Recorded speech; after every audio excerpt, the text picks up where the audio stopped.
Hello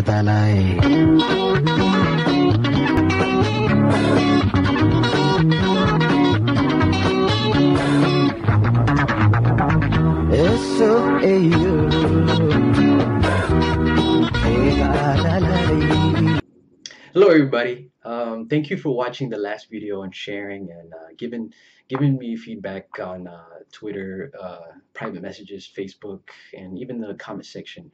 And I really appreciate everybody sharing the video and just giving a positive and sometimes even a little negative reaction to it. But I appreciate the response. But a little bit of self-critique on my part in the video. I made reference saying they. I just want to make clear that there's no ethnic politics in that video, or I don't believe in ethnic politics. That's not something in the mainstream Eritrean, even within the diaspora or even inside the ethnic politics, or even the language of the sound of ethnic politics is not something that is out there. But I just say they as a reference point. I don't identify as Habesha, and there's a large Tigrinya diaspora who pretty much use that word to identify themselves. I don't separate myself from the Tigrinya people, Eritrean people, or I'm not above my people. So when I say they, it's just a reference point. So that's one thing I want to clear, a bit of self-critique. Also, could have been more. The video could have been shorter. I was a bit little repetitive because I was trying to expand the point as I went along. So if it was a little long, I apologize. So I just have a lot of things. I have a lot of points to say. So it was a little bit longer. It could have been longer, but I cut it short. But I appreciate everybody's attention, continuing to share the video and giving comment. And I'm not above self-critique. If you have any direct criticism about what I said, legitimate criticism that are civilized, and just respond to me on my Twitter or Facebook. I appreciate the feedback. So today I want to talk about this novel, The Conscript, given that June 20th is Martyrs Day.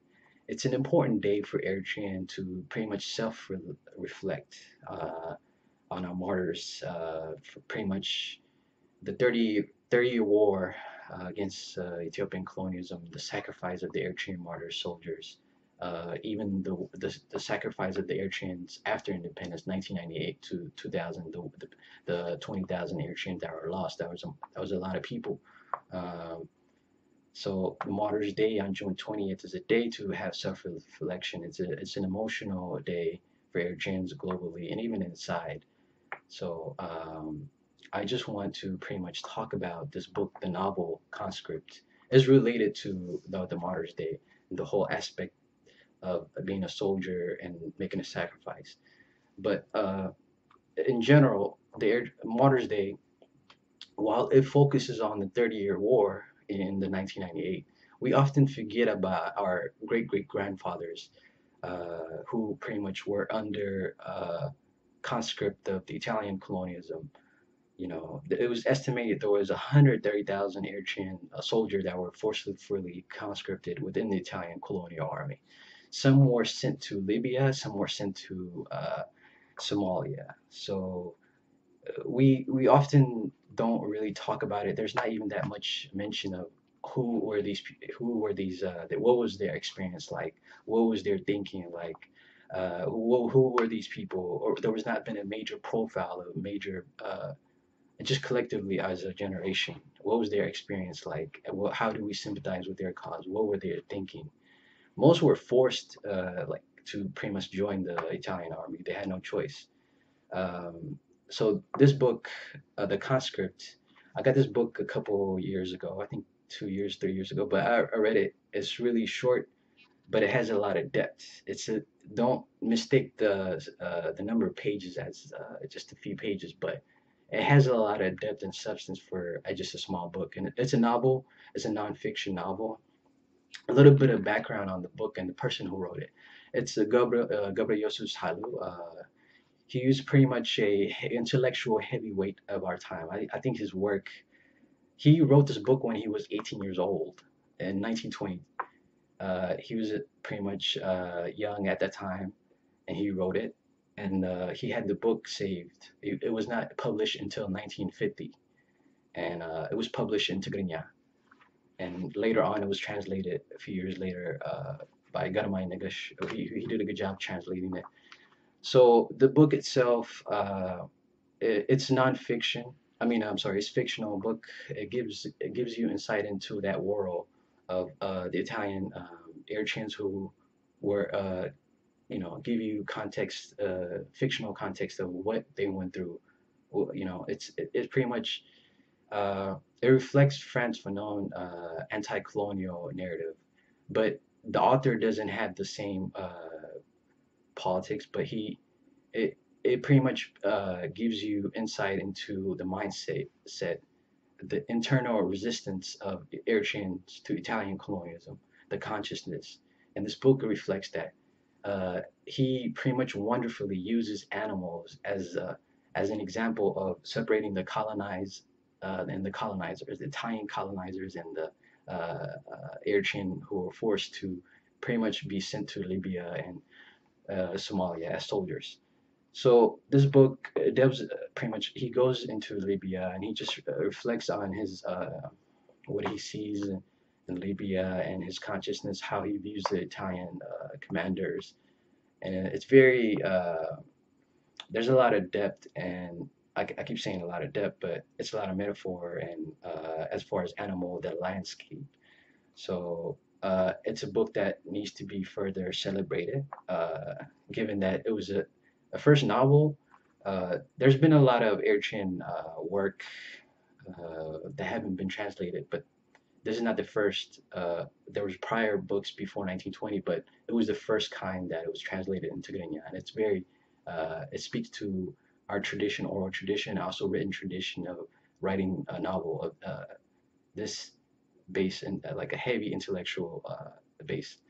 So uh, also like the thing with this book is it also cancels out the attempts by Abyssinians and those Pan-African and Black diaspora Rastafarians and those guys these blocks who pretty much have de-emasculated the Eritrean conscript. You always hear that the Eritrean people were slaves of Italians, and we were willingly, as though we were willingly wanted to be Italian conscript, as though we want to go to Libya and fight for them as by choice, willingly. So this characterization of Eritrean people and the conscript, uh, this book pretty much destroys that because there's a lot of conscious building within this book about through the character and what he's going through. So uh, that's one thing that this book does. Also, I want to speak about the author himself. While he definitely is Eritrean, it kind of you have to examine his. He he was educated. Within the Vatican. He served within the Ethiopian government. So while I respect his writing, I have certain critique about the book itself because in this book it mentions that he took for it to be published in 1950, he took certain funds from this unionist um, group that was funded by the Ethiopian Empire at that time. So that kind of makes me question certain things about what was the funding for, and if it's impacted a certain aspect of the book. Because in the book, the only critique I have is the reference to Habesha. What is the political context of the word Habesha in this book and at that time? Considering that during the 1950s, it was an important decade. It was one of the darkest decade for our people because there was attempts by the British, the Ethiopian Empire. The British were trying to pretty much partition it, uh, incite issue within the Muslim and the Christian population, tension. They were trying to partition West Eritrea to Sudan and give Eritrea the southern part of, I mean, the Medri Bahari, the Highlander, to Ethiopia. This the Eritrean people resisted this, and Abraham Sultan Waldab, the great leaders, nationalist leaders, our founding fathers resisted this. Um, so pretty much, I want to. That's the only bit of critique I have is how did his his support and him working for the Ethiopian government impact his work, and why did he take that funding from those that unionist group? So other than that, this book itself is really it's pretty rich content, and I definitely recommend Eritreans to read it. Just to give you an insight, what is martyrdom for us? To reflect on Eritreans, the generation of the independence war, the struggle for Ethiopian colonialism. They're an important generation. Obviously, there's none. They're all equal. So I'm not saying the generation of the 30-year war or 1998 war are high or low. Everybody is equal. Martyrdom is sacrifice in itself. It's something that we all should equally give credit to. So my thing is that we definitely have to examine the history in itself, from 1887 to 1941. So, like I said, there are Ethiopian intellectuals who de-emasculated or tried to mute or downplay or erase the resistance of Eritreans from 1887 to 1941. Keep in mind, in 1887, the decade that Abyssinian did pretty much occupy Eritrea, or should I say Medri Bahari, the section of Medri Bahari. Ras Alul was in charge of the Medri Bahari. He occupied, Johannes King, Abyssinian king, he sent him, and there was occupation. There was resistance, guerrilla warfare.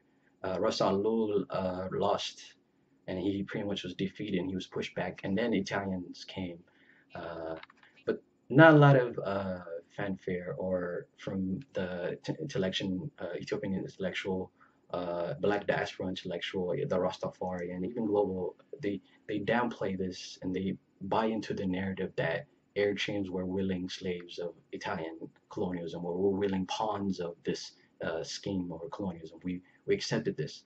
No, no, that's not true. Eritreans, there was a large resistance in different regions. So the Midri Bahari, you had Bahat Hogos in 1890, and then you don't forget the Saho people who courageously resisted the Italian colonialism, made it hell for them. Don't forget the Banyamer people who resisted the different heroes, the Afar people. They resisted in different aspects. The Medri Bahari people. So even after uh, once Mussolini came, there was resistance toward the fascist incursion when he took over. Don't forget Zarai Dares when he went inside Italy, and in public he slit the throat of Italian fascists. He is Eritrean by blood. He is Eritrean. He fought. I mean, he didn't fight, but he pretty much sacrificed himself as a symbol to resist and oppose Italian colonialism. That's one aspect. Another, when the tyrant, Abyssinian tyrant Haile Selassie ran away to London for his protection, which speaks volume on his cowardice. When the Italians came and occupied and pretty much took over Addis Ababa, the people who triggered this resistance were two important figures, Abraha and Mogos, who were Eritrean. I posted that video on Facebook, on Twitter, where they blew up the bomb when the Italian occupiers were making a spectacle, giving away money to pretty much bribe the population and quell resistance. They blew up. They blew up in the market, and that triggered resistance. While the Haile Selassie and his people ran away. So they triggered the resistance against Italian colonialism. So this myth of Eritrea never being never resistant Italian colonialism is not true.